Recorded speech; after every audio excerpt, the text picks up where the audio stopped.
आत्मिक यात्रा कार्यक्रम में आपका स्वागत है। आइए हम पास्टर प्रेमाशीष सतमन द्वारा लिखित आज के भक्ति लेख पर चर्चा करें।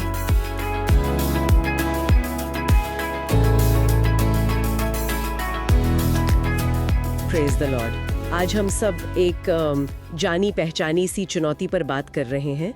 ये जो नकारात्मक सोच होती है ना, इसके जाल से कैसे निकलें। हमारे सामने ना पास्टर प्रेमाशीष सतमन का एक लेख है। शीर्षक है अपने विचारों पर पुनर्विचार करें, और ये लेख इसी मुद्दे पर रोशनी डालता है। इसकी शुरुआत होती है इब्राहिमियों 11:1-16 से। परंतु वे एक उत्तम अर्थात स्वर्गीय देश की इच्छा रखते थे, इसलिए परमेश्वर उनके परमेश्वर कहलाने में लज्जित नहीं, क्योंकि उसने उनके लिए एक नगर तैयार किया है। ये आयत हमें सोचने पर मजबूर करती है कि हमारा ध्यान असल में कहाँ होना चाहिए।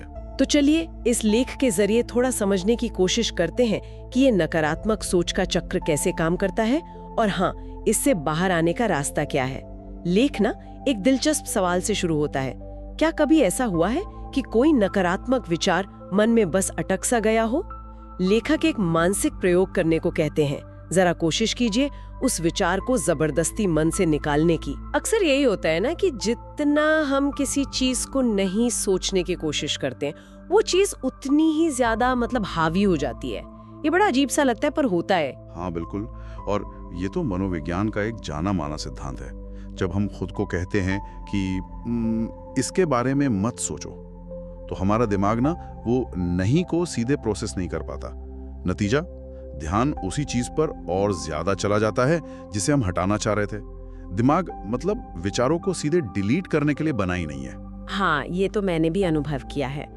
तो इसी बात को समझते हुए लेखक एक अलग, शायद ज्यादा असरदार रणनीति बताते हैं कि नकारात्मक विचार से लड़ने या उसे दबाने के बजाय क्यों ना उसकी जगह किसी सकारात्मक चीज को ले आया जाए।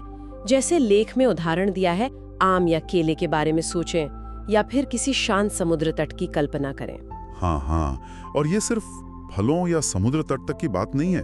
ये एक बुनियादी सिद्धांत है कि जो विचार हमें नहीं चाहिए, उससे जूझने के बजाय उसे सक्रिय रूप से एक बेहतर, ज्यादा सकारात्मक विचार से बदल देना है।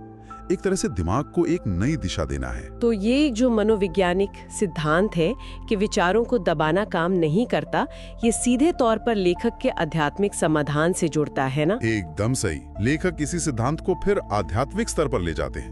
वो पूछते हैं कि भाई, नकारात्मक विचारों को बदलने के लिए परमेश्वर के वचन और उनकी जो प्रतिज्ञाएं हैं, उनसे बेहतर और शक्तिशाली क्या हो सकता है?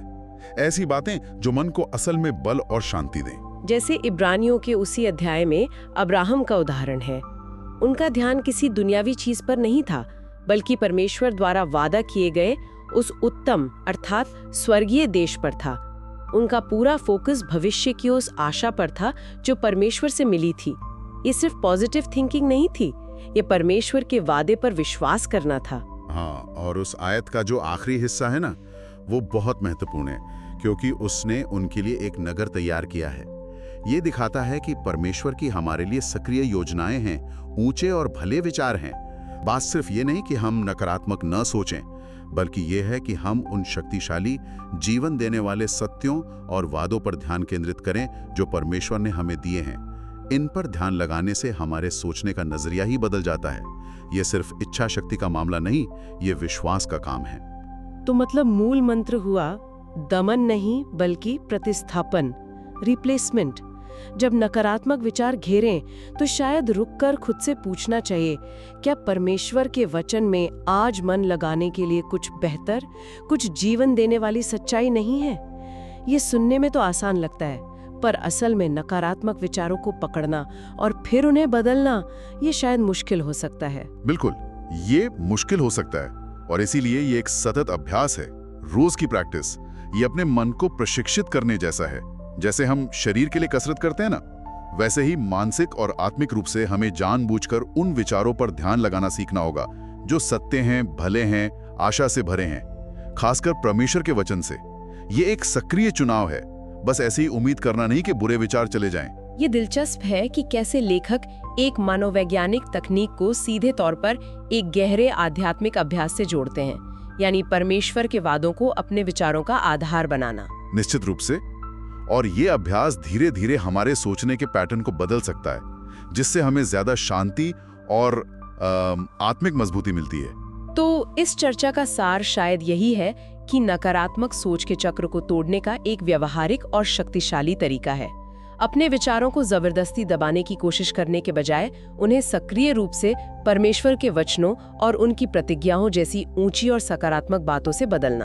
हाँ, ये एक रोजमर्रा का अभ्यास है, अपने मन को जानबूझकर उन बातों पर लगाना जो निर्माणकारी हों और आशा जगाती हों।